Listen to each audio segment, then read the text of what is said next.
Hello friends, എല്ലാ കൂട്ടുകാർക്കും ഡെനക്സ് ഓഡിയോയുടെ പുതിയൊരു വീഡിയോയിലേക്ക് സ്വാഗതം. അപ്പൊ ഇന്ന് വന്നിരിക്കുന്നത് നിങ്ങളൊരു ഡെനക്സിന്റെ ഏറ്റവും പുതിയൊരു ആംപ്ലിഫയർ പരിചയപ്പെടുത്താനാണ്. നമ്മൾ കഴിഞ്ഞ ദിവസം റിവ്യൂ ചെയ്ത ഫ്യൂടെക്കിന്റെ ഡോൾബി ടിഎസ് വെച്ച് ചെയ്തിട്ടുള്ള ഒരു അടിപൊളി ആംപ്ലിഫയർ ആണ് ഇന്ന് പരിചയപ്പെടുത്തുന്നത്. ഇതിന്റെ ഒരു ഡീറ്റെയിൽ റിവ്യൂയിലേക്കാണ് ഇന്ന് പോകുന്നത്.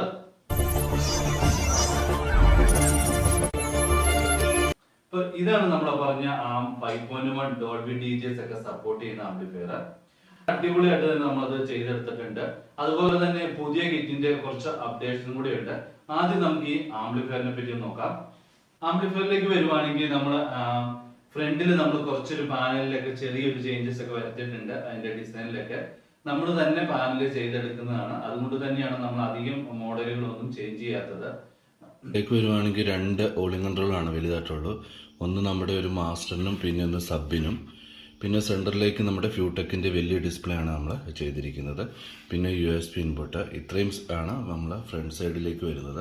ഇനി നമുക്കൊന്ന് ബാക്ക് സൈഡ് നോക്കാം. വരുവാണെങ്കിൽ നമ്മൾ സ്പീക്കർ ഔട്ട് എല്ലാം ബനാന ജാക്ക് തന്നെ നമ്മൾ ഇന്നും കൊടുക്കുന്ന പോലെ തന്നെ നല്ല അടിപൊളിയായിട്ട് തന്നെ നമ്മൾ 6 ചാനലിലും കൊടുത്തിട്ടുണ്ട്.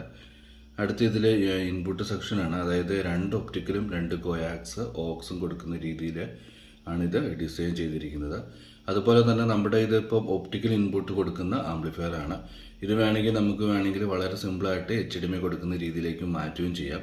ആ രീതിയിൽ തന്നെയാണ് ഇതിൻ്റെ ഡിസൈനിങ് എന്ന് പറയുന്നത്. അതായത് ഇതിൻ്റെ മേളിലേക്ക് ഒരു HDMI ബോർഡ് നമ്മുടെ പുതിയ വരുമ്പോൾ അപ്ഡേറ്റ് ചെയ്താൽ മതിയാകും. അതുകൊണ്ട് വളരെ സിമ്പിളായിട്ടാണെങ്കിൽ നമുക്ക് HDMI ഇതിലേക്ക് യൂസ് ചെയ്യാം. പിന്നെ വരുന്നത് fuse, power socket, cord wire, ഇത്രയും കാര്യങ്ങളൊക്കെയാണ് ബാക്ക് സൈഡ് വരുന്നുള്ളൂ. ഇനി ഇതിൻ്റെ ഉൾവശത്ത് എന്തൊക്കെ ബോർഡുകൾ ഉപയോഗിച്ചിരിക്കുന്നത് എങ്ങനെയാണെന്ന് നമുക്ക് നോക്കാം. ഇങ്ങനെയാണ് ഇതിൻ്റെ ഉൾവശം വരുന്നത്. നമ്മൾ അടിപൊളിയായിട്ട് തന്നെ നമ്മളത് ചെയ്തെടുത്തിട്ടുണ്ട്. നമ്മളെന്നും പറയുന്ന പോലെ തന്നെ സെയിം ടൊറോയിഡൽ ട്രാൻസ്ഫോമറാണ്. അതതിൻ്റെ വോൾട്ടേജ് എന്ന് പറയുന്നത് 27.027 ആണ് 2 ബോർഡിനോട് കൂടി. അതിനെ റെക്ടിഫൈ ചെയ്യാൻ വേണ്ടി 4 കപ്പാസിറ്റർ വെച്ചിട്ട് നമ്മളത് 10,000ൻ്റെ റെക്ടിഫൈ ചെയ്തെടുത്തിട്ടുണ്ട്. പിന്നെ ഇതിൻ്റെ അകത്ത് മെയിനായിട്ട് നമ്മൾ ഉപയോഗിച്ചിരിക്കുന്ന ബോർഡ് എന്ന് പറയുന്നത് V3 ആണ്. ഫ്യൂടെക്കിൻ്റെ ലേറ്റസ്റ്റ് ആയിട്ടുള്ള V3. ഇതിൽ ശരിക്കും ഇതിൻ്റെ ഡാക്ക് യൂണിറ്റും അതുപോലെ തന്നെ അനലോഗ് യൂണിറ്റും ചേഞ്ച് ചെയ്തുകൊണ്ട് തന്നെ അതിൻ്റെ ക്വാളിറ്റിയിൽ നല്ലൊരു വ്യത്യാസമുണ്ട്. എനിക്ക് കുറച്ചും കൂടി ഒരു ഡീറ്റെയിൽ ആയിട്ട് നല്ല ക്ലാരിറ്റി ആയിട്ടുള്ളൊരു ഔട്ട്പുട്ട് കിട്ടുന്ന പോലെ ഫീൽ ചെയ്യുന്നുണ്ട്. അടുത്തത് നമ്മൾ ഇതിൻ്റെ മെയിൻ എടുത്ത് പറയേണ്ടത് ഇതിൻ്റെ സബ് ഫിൽറ്ററാണ്. അതായത് ഈ കുമാറിൻ്റെ ബോർഡിനൊക്കെ മാച്ച് ആകുന്ന ഒരു നല്ലൊരു സബ് ഫിൽറ്ററാണ്. നല്ലൊരു ഔട്ട്പുട്ടും നല്ല ഗെയിനും നമുക്ക് ഈ ബോർഡിൽ നിന്ന് തന്നെ കിട്ടുന്നുണ്ട്. അടുത്ത് നമ്മൾ സ്പീക്കർ പ്രൊട്ടക്ഷനാണ്. അതായത് നമ്മൾ എന്നും ഉപയോഗിക്കുന്ന മാക്സിൻ്റെ സ്പീക്കർ പ്രൊട്ടക്ഷന്.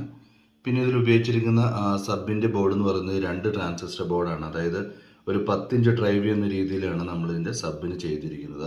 12 ഇഞ്ചാണെങ്കിലും വേണമെങ്കിൽ കൊടുക്കാം, പക്ഷേ 10 ഇഞ്ചാണ് നമുക്ക് പക്കയായിട്ടുള്ളൊരു പെർഫോമൻസ് കിട്ടുന്നത്.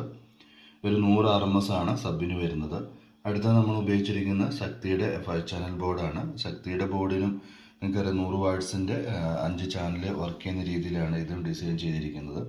അതായത് ഒരു 8 ഇഞ്ച് ഓഫറുകൾ ഡ്രൈവ് ചെയ്യുന്ന രീതിയിലാണ് നമ്മുടെ 5 ചാനൽ കൊടുത്തിരിക്കുന്നത്.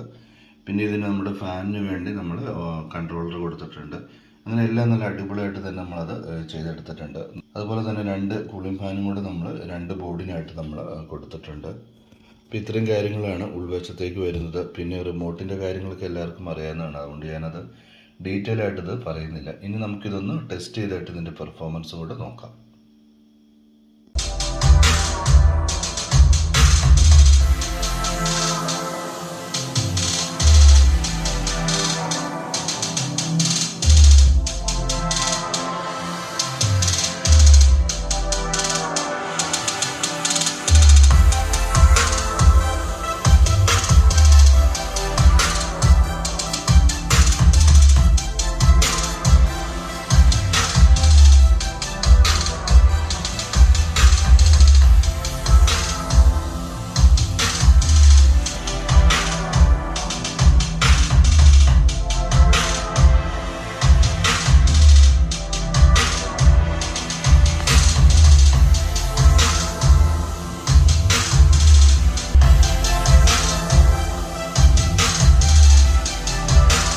ഈ വീഡിയോ സംബന്ധമായിട്ട് വരുന്നത്.